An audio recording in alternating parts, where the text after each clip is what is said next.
Good morning, friends, and welcome back to my kitchen. I just wanted to touch base with you today. It's another, oh, you can't see it. It's Saturday morning and after the storms and everything, but we have a game coming on at 11 o'clock, so roll tide. I'm going to make a beef stew, a hearty beef stew for today's weather, kind of nasty and yucky and rainy out, and prayers go out to the people down south of me, Louisiana and New Orleans and those areas. I know a lot of people were online asking about their chickens and how to hunker down and what to do with them, and I left mine all in their run, which they thought they were in trouble, but they did okay. I've got them out this morning, but we're still probably going to have some more showers and some more rain. So today I'm just working in the kitchen, and I wanted to clarify on one of my other videos that I had. I wanted to show you. So I'm preparing a lot of things, and I'm going to show you all of these that come out of my pantry and how to get them into a meal and have a nice meal this afternoon for the ball game at 11 o'clock. So I just wanted to show you when I have a bag of frozen odds and ends. So when you cut your onions, and I was talking about making a vegetable broth, or you can take some chicken, whether it's a rotisserie chicken, whether it's a chicken that you have just the bones and stuff, you can cook those up and add that broth into some vegetable broth, and that just adds more and more flavor. But I keep a gallon bag in my freezer, and I just add to it every day. So this has carrot scraps, this has onion top scraps. So all that goes in there. I pull it out whenever I get ready to put a bunch of stuff away, and just freeze it and freeze it and freeze it. When I get a gallon or two bag filled up, I'll throw that in my roaster, and you can put it on 250 degrees, 300 degrees, and let it go for 24 hours, stirring it occasionally. If you want a hearty tasting broth, that I know whenever you're sick and you're under the weather, what's really great is a nice hearty broth, just to kind of soothe, and it's comforting, and it'll add a lot of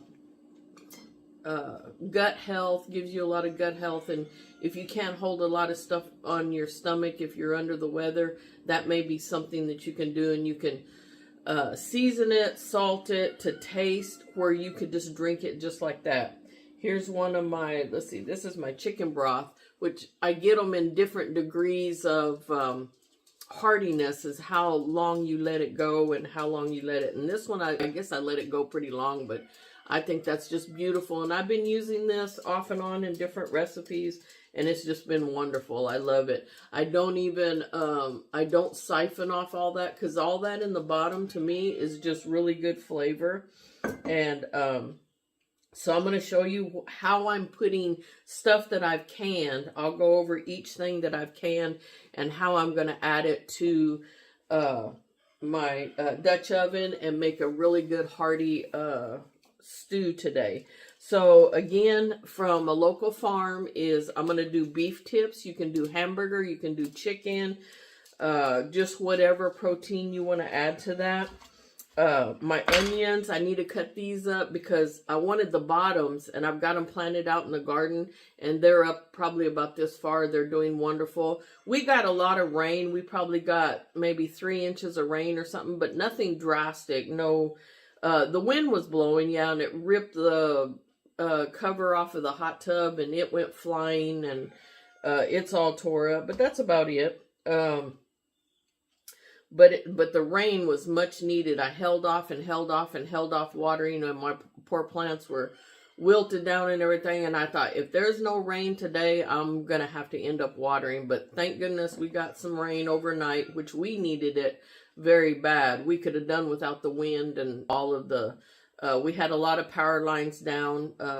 Day before yesterday, I think we were without power for a couple of hours. But I just went out in the greenhouse and worked, and got one of the green stalks, is what those are called. is those stackable planters, and I'll show you at some point when I'm out there in the greenhouse. Got all of my strawberries, which I tried to grow them in a basket coming out the sides and stuff, but it just got full of weeds and everything. So I revamped all that, tore all those apart, got one of my whole green stalks full with strawberries, got all the strawberries planted, and I'll winter those over in my greenhouse, and they'll be ready to go right out on the patio for spring. So anyway, let me go over some of what I've got. And to kind of, all of these are fresh tasting and taste really good, but just for an added, I want to season my meat. So I want to cook my meat and season it. So I'm going to chop up a couple of onions. I'm going to start cooking those down with a little bit of garlic seasoning, some garlic powder. And that will be my fresh element in here. But I have, this is a beef veggie soup mix, which if you can see it, it doesn't have any meats in it, but it has my carrots, it has my celery, has some garlic in there. I see it has the onion, and it has some peas in there. So that's just a garden mix. Now you could take this, just dump it in a pot, cook up some hamburger meat, just dump this in a pot, and you're done. For a little bit more juice, you can add some broth to it. But if not, if you want a little bit heartier, this would be ready to go. I'm just going to make it a little bit different. And then I'm going to add, this is my chicken noodle soup start. So I have just basic, it's a basic soup start. And if anybody's new to canning, and you want to get some of this started, just a basic is your some seasonings, how you like them, some garlic. Looks like I got some thyme in here. I got some little seasoning, but it's basic. Your trilogy is carrots, celery, and what do I got in there? Carrots, celery, and your onions. And that's your trilogy for your soup starter. Now you could take this, put it in there. You could add a little bit more broth. I just make this in a small amount, and I could do up some chicken noodle, the pasta, add this right to it, put some chicken in there, and I've got chicken noodle soup. Or you can just strain this off and have chicken pot pie. You'll have your basics for chicken pot pie. Now I don't have corn in either one of these, so I'm going to add a can of corn or jar of corn. And then I love cabbage stew, so I'm going to add some cabbage to it. And then I'm going to go ahead and add one of the pint jars of crushed tomatoes, and then of course some more broth for that. And all of these are going to combine together. So what I'm going to do first is I'm going to cook up some onion, and these need to get cooked up, so I'm going to cut them up and put them in there. And it's all about looking around and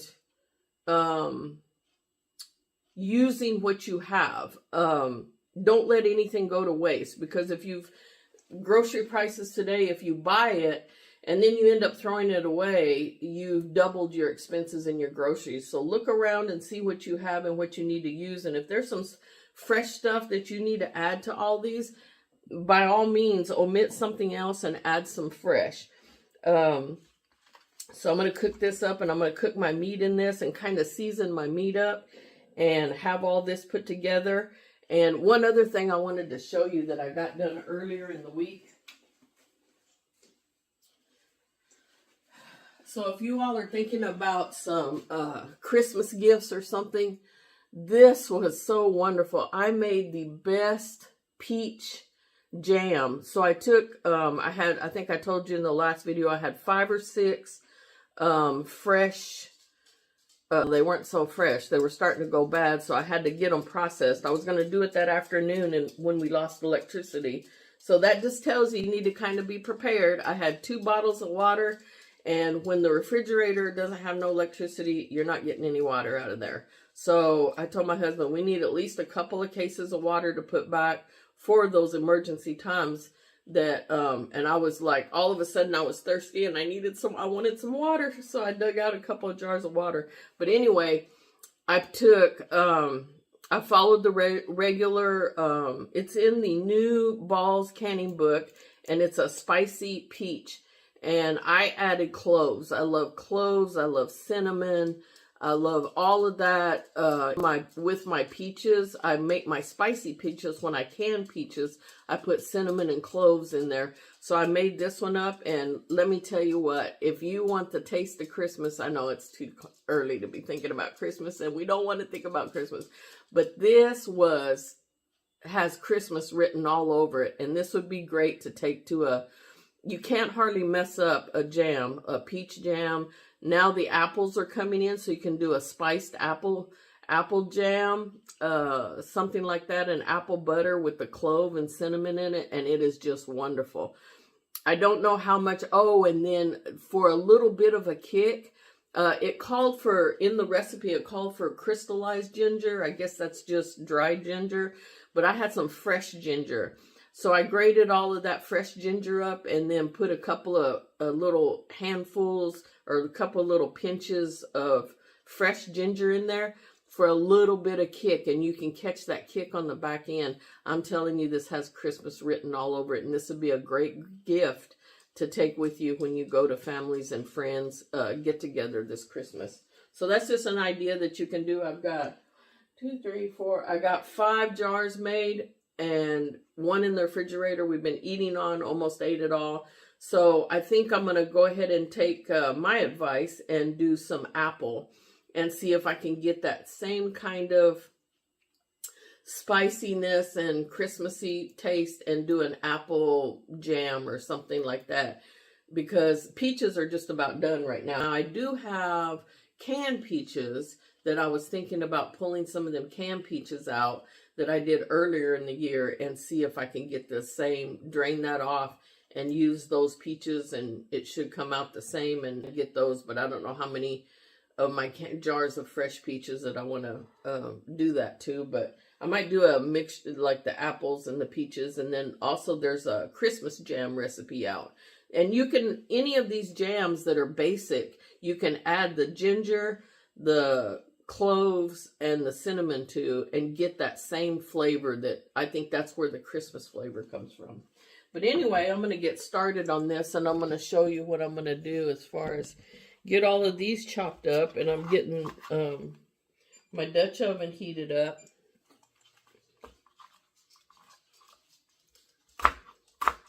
And I'm going to get these cut up.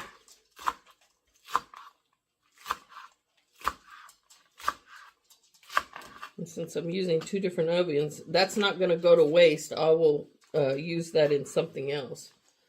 But I just want a few of those in there. That kind of gives you a little bit different onion flavor.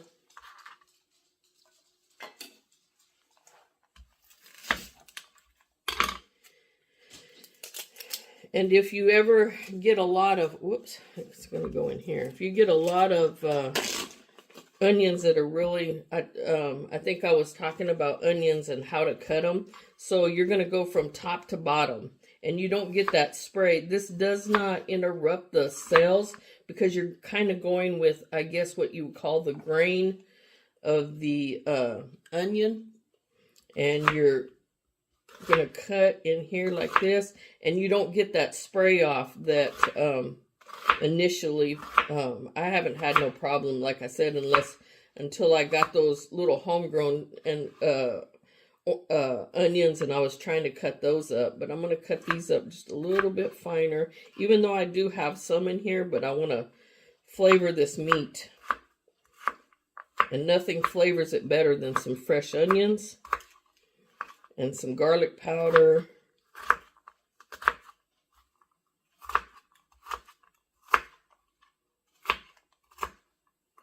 So we're just going to kind of rough cut these up. They don't have to be, we're going to whelp them down a little bit. So that was about half an onion.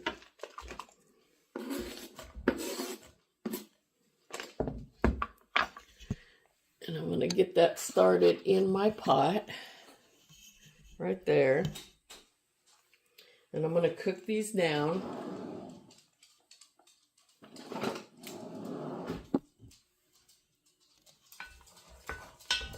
Get that heating up and get those started. And of course, salt and pepper to taste. A bit of salt or pepper.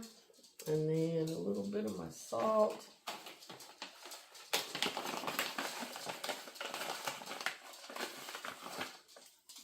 I used a little bit of the Celtic sea salt, which is the coarser salt. So when I'm making cooking in a big container like this, you don't have to use as much as you do of that powdered, the ground down salt.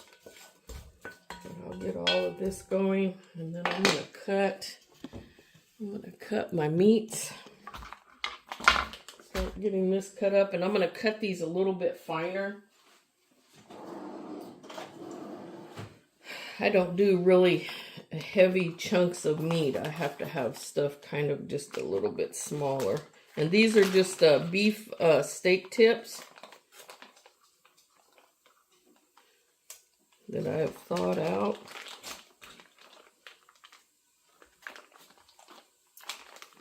I'm throwing it all over the floor. The dog will find it. But these are pretty small. These aren't too bad.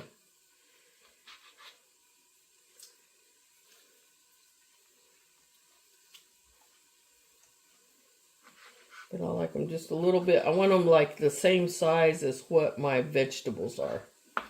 So it's going to be a little bit smaller. I haven't got the beef steak tips from them before, so I didn't know how big they are. You know, different companies have them different sizes, but these are pretty good. Just want them a little bit smaller. This is still a little bit frozen, so...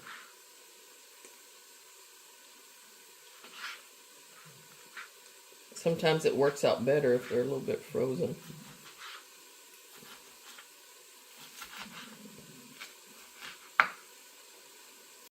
All right, I am back, and I've got all of my fresh elements in here, and I did 3 potatoes, got them cooking up in there, and I'm getting ready to add my meat in here.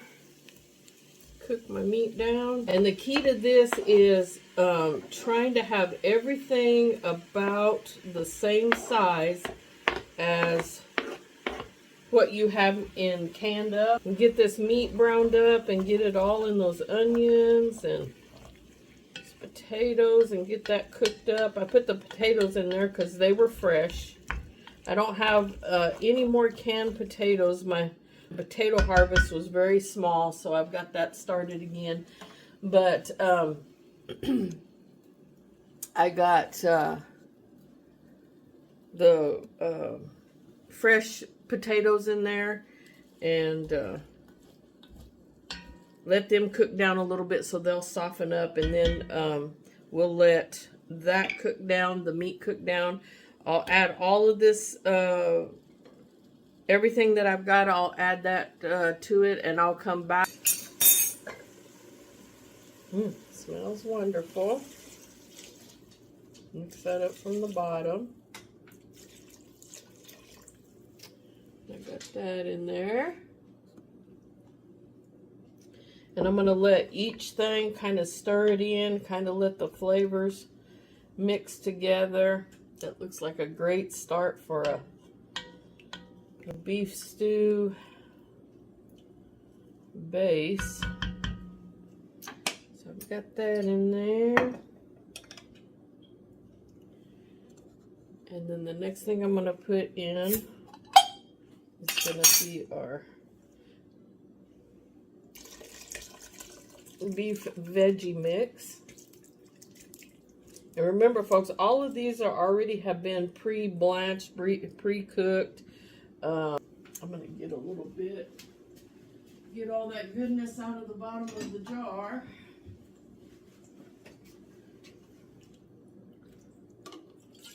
And all of that has all of the spices and everything in it that you would want in that soup. And also with this one, just has a little bit of different flavor in there. Now on my corn, I'm going to strain that off a little bit.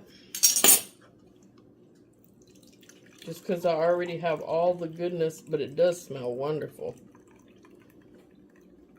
And I'm going to hang on to it, so if I need to add some more juice to it, this would be what I added to it, not like water or something like that. So you can see whenever you're using a lot of these, you can see how easily, when you look at people's pantry and think, oh my gosh, that's so much, you can see how it will take 1, 2, 3, 4, 5, 6 jars of something going into a meal, which of course this meal would be, it's probably going to last me and my husband a few days, so we'll eat it throughout today. Then we have tomorrow, Sunday, and then he may finish up taking him a bowl of it to work on Monday, and that should probably finish it out. And then if I have grandkids and kids stopping by, of course they would be adding to the bunch. But here I'm adding the cabbage, and this cabbage was just very plainly done, so I could add it to something like this and have them looking, stirring that in there. So I'm going to stir this up, and I don't know if I want to add tomatoes in there or not. I think I'm going to just leave it like that. I don't know if I want to. Oh, there's my timer. I'm going to stick a few biscuits in here so you can have some biscuits with it. I'm going to think on that a little bit. I don't know if I'm going to, if I want to add that in there or not. I have to think about it. I talk myself into things, you know, when I'm sitting here talking through them. But I'm thinking that looks good just like that. Thinking that is looking good. Just like that. Now, do I want a tomato base? Nope. I think I'm going to leave it. I like it just like that. And if anybody, I love butter. I love butter on it. Just about in everything, on everything. And just to give that little bit of creaminess flavor, I'll add some butter. And then the Dutch oven will steam everything. We'll cook it up good, have it nice and warm. And I may have a bowl just in time for a ball game. It's getting ready to start. So thank you all, folks, for joining me in my kitchen. I appreciate the time that you spend with me. And if you like my videos, I hope to get better at them. I'm just starting out. And sharing information. And I enjoyed so much people that showed step-by-step the canning process and homesteading and how to grow. And that's basically how I started, is just watching different people on YouTube videos. And I hope you find my YouTube videos interesting and things that can help you. I don't have 100 acres. I don't have a great big space. But I'm working with the space I got, and I'm hoping I can inspire some people that maybe live in an area that they can garden and stuff. And then I'm going to show you how I'm going to expand. If my husband's not going to let me use the front yard, I'm going to use some of the porch and do some container gardening and see what I can put in containers, and just keep moving forward and plan a little bit more of this and that. Like my tomatoes, if I have all these tomatoes and I don't use them all this next year, I may not need to plant as many tomatoes. I may save that space for something else. I'm really wanting a lot of bell peppers. I'm wanting more onions. Then I can bring all of those flavors together and have more of something else. The year before that, a couple years ago, several years ago, when I started container gardening, I ordered the hatch chilies and did the hatch chilies. I was so sick of chilies. I was roasting, but I do have them now. I put them all up in the freezer, and that was pre-canning. And now I've got a lot of them canned up, and I've got them on my pantry shelf. But I don't need to grow any more chili peppers, any of the hatch chili peppers. I don't need to grow anymore for at least a couple years until I start running down on them. So I don't need to make space for that. So whenever you have my space is 20 by 40 is my gardening space. And if you look on some of my other videos, you'll see my garden and then my small greenhouse and how I start growing in the greenhouse and getting stuff out. I was just really covered up. I think I had three full beds dedicated to tomatoes to get me started. And I'm just going to see how it goes this winter. I may not need as many tomatoes, and I know I'm not going to plant or have space taken up for cherry tomatoes. I may do those in containers on my porch. And if I get the tomatoes that vine down, I have 4 green stalks. I may take one of the green stalks and plant my cherry tomatoes in those, and that's where I'll have my cherry tomatoes. So, and then that will save my space out there for something else. I'm still trying to find the right growing method for potatoes, so I'll have more of a better harvest in my potatoes, but I'll still put those in bags. Those take up a lot of space, so I'm just small space gardening. But as you can see, my pantry and my other videos and some of my pictures on my Facebook page, it is enough for me and my husband. And then I've got kids that I have a couple of families that I try and get my kids supplied with spaghetti sauce and jams and jellies, pickles. They love the pickles and stuff. And I grew plenty this year in that small of a space. You don't have to be overwhelmed thinking you need 100 acres or 50 acres or even 20 acres. You work with what you got, and that's what I'm hoping to inspire people, that they look at their backyard. I was going to make this 20 by 40 space right after COVID. I was going to make it a fire pit area, and we were going to concrete it and just put a fire pit in the middle. As time went on, I was like, I'm getting ready to retire and I want to have a garden, and where can I put that? And I don't have if you've seen my backyard, I don't have a whole lot of backyard. And I told my husband, I said, we got the gravel down, and it was a couple $100 for gravel, a couple $100 for sand. We were talking $2,000-3,000 for bricks just for us to walk on. I told my husband, no, I'm not doing that. That's going to be my gardening space. He said, well, I already put all this into. I said, it's perfect. The flooring's done. It's graveled. It's sand. All the weeds are gone. The grass is gone. It's perfect for me to start raised bed gardening. And then that's where that was born. That's where that idea came from. And as you can see, I'm not, probably this year, I didn't save any money as far as what I put. Fencing, of course, my chickens, because they would have dug up everything if they didn't eat it, or they would have ate everything, dug it all up. So, but over time is where you start to save money. And for me, I want to be food secure. I want to know that I can grow what we can eat, and we'll have the food here available for, at some point, if chain supplies go dry or we can't get certain things, the what do they call that, the bird flu or whatever, and they're killing hundreds of thousands of chickens and wiping out the farm, and they're having to start off from scratch. And I haven't bought eggs in a couple years, so I don't know what the prices are. I've seen the free range egg prices and stuff, $9-10 for a dozen eggs. I have all the eggs that I need right out here in my backyard. I didn't want to have 2 pens, and I didn't plan on having, but you never do. You just kind of go with the flow, and it goes as it goes. The first year I didn't have any. I did get 4 hens, I think, and a rooster. I gave that rooster back to my son-in-law after he attacked me 2 or 3 times. I couldn't deal with him anymore. Now I have Rudy, who is wonderful. He's wonderful to his girls. He's looks at me sideways, and I'm not really sure where he's going with that, but hopefully he's going to stay. He's a teenager right now, and he's doing okay, and hopefully he stays good to his girls.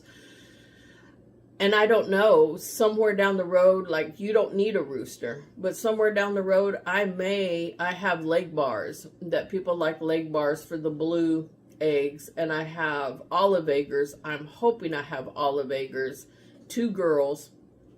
And I have 2 olive egger roosters in the other pen that I hope at some point, I'm still waiting for the green colored eggs. I just love the colored eggs. And there's a science to it. I have 2 black Marins that every once in a while they'll throw a good dark egg, but theirs are a little bit darker than tan and speckled, and I like those. And I just like the different mixed in eggs and stuff. Doesn't taste any different or anything, but at some point I may end up selling eggs, or I may breed some of these and be selling chicks. I don't know what I'm going to do, or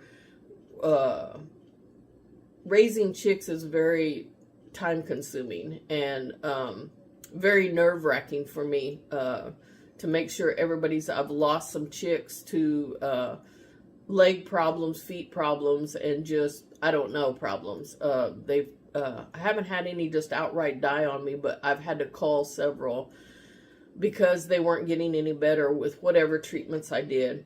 And I don't like doing that, and it's heartbreaking for me since I've raised them since day one.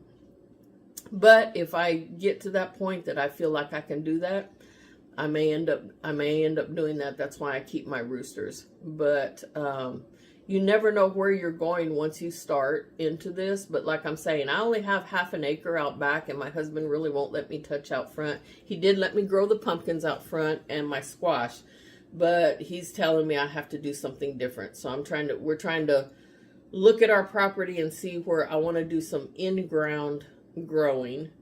So we're having to look at some of the property and see where we could put a strip so I can do my watermelons, my cantaloupes, my my winter squashes and stuff like that. But this right now is plenty and is providing us with the food that we need, and it's sustainable for us. And that's what I'm looking for. And in the next 2 to 3 years, it will be not profitable, but it will be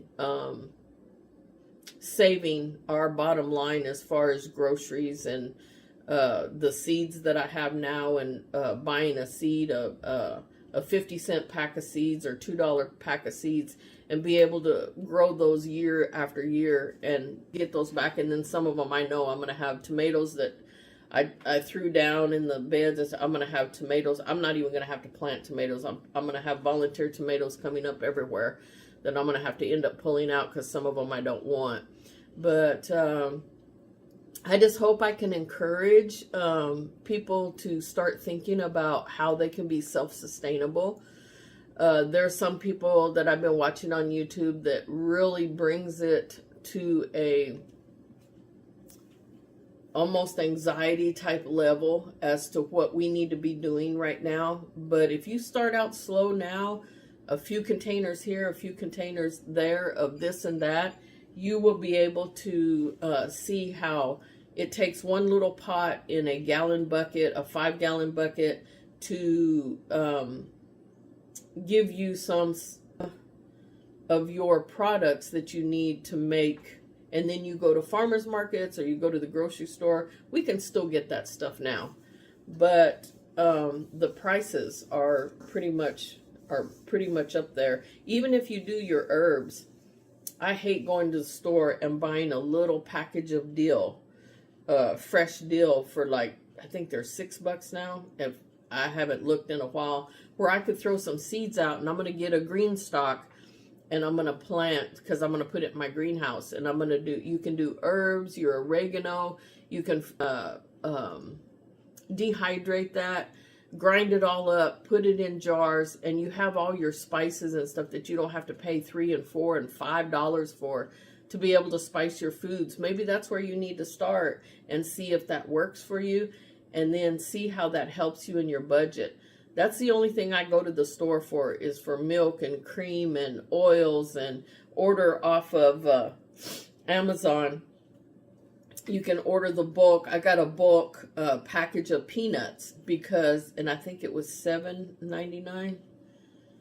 $7 or $8.99, a big bag of peanuts, because I'm making my husband's, well, mine too, because I ate all of the other ones, granola bars that all it consists of is some coconut oil, peanut butter, honey, and then whatever else you want in there. I make it with oats, and I'm trying to perfect my recipe. They do 2 cups of oats, just oats like that. But I'm going to grind up my oats and make it a little bit more smoother. And I'm trying different things. The ones that I rolled out real thin, he doesn't really like those. He liked the thicker ones. I made some thicker ones and had almonds in those, had full-size almonds. And I think I had them on one of my videos. I love almonds. And I ate them all. He got 2 or 3 of them, but he don't like the flat. I wanted to do more like a granola bar flat that held together, but he didn't like those. He said, I like the thicker ones. So I'm going to go back to making a little bit thicker one, but I'd like my oats to be ground up a little bit. And you can take the rolled oats and buy them. I got it at Sam's, a big box. I don't remember how much they were, but they're a lot cheaper than trying to buy those boxes of granola bars. And those are snacks that you can make up for your kids and bag them up in individual. I got these individual bags, but like I said, he don't like the smaller ones, and the kids like them. They'll eat them. So I have craisins in these, and that's what my husband likes. He likes the raisins, the craisins, and you can add anything to them. And then I got the peanuts that go in them, and you can buy the pre-packaged. There's some granola out there, like a granola mix. Well, he don't like it. He wants it more solid for him to take to work, or he would have, his desk would be a total mess with loose granola. So that's why I'm trying to make them into little bars that would hold together that he could eat at work. So we'll go back to the thicker ones, but those are just some things that you can do and make you up these granola bars. That could be for the kids' snacks. You know, my kids, my grandkids come over here in the afternoon. They want cookies, which is fine. I have some cookies for them. But I would like to get them a little bit something healthier. If you take an 8-year-old and give him a granola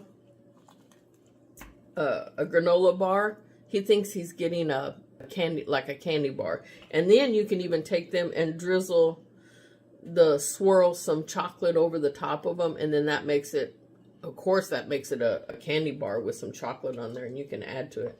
But I think it's almost game time, and this stew, I'll let you look at it one more time. I think it's just about done. Let me do a taste test on it and see what it tastes like.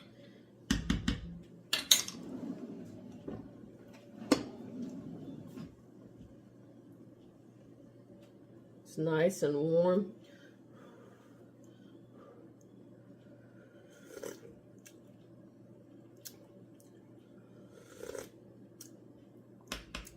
And even though the celery was, celery is always such a fresh taste. And even though the celery was canned up, and this was from December 23 is when I had that. I did up the beef vegetable mix. That celery tastes like it's fresh chopped. I can taste the celery in there. I think it's good to go. I don't think I need anything else in there.